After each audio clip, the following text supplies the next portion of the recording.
మాధవి గారు కొన్ని విషయాలు అడిగారు. ఒకటి, ఏజ్ రిలాక్సేషన్ చేస్తే బాగుంటుందని కోరారు అధ్యక్ష. ఇది ఆల్రెడీ ఫైల్ సర్క్యులేషన్ లో ఉంది, గౌరవ ముఖ్యమంత్రి గారి దగ్గర ఉంది. ఆ ఫైల్ సర్క్యులేట్ అయినా తిరిగి వచ్చిన తర్వాత ఎంత ఏజ్ రిలాక్సేషన్ చేశామనే దానికి నేను సమాధానం చెప్పగలుగుతా అధ్యక్ష.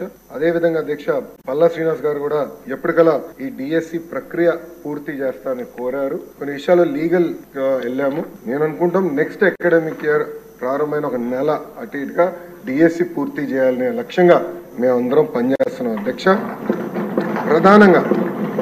ప్రధానంగా నేను ఇక్కడ చెప్పదలుచుకుంది ఏంటంటే 1994 నుంచి డిఎస్సి పైన పడిన కేసులని వివరాలు మేము తెప్పించుకుని ఎందుకు పడింది, దానివల్ల ఎందుకు డిఎస్సి లేట్ అయింది, అది జరగకుండా పకడ్బందీగా జియో ఇవ్వాలి, నోటిఫికేషన్ ఇవ్వాలనే లక్ష్యంతో మేము పనిచేస్తాం.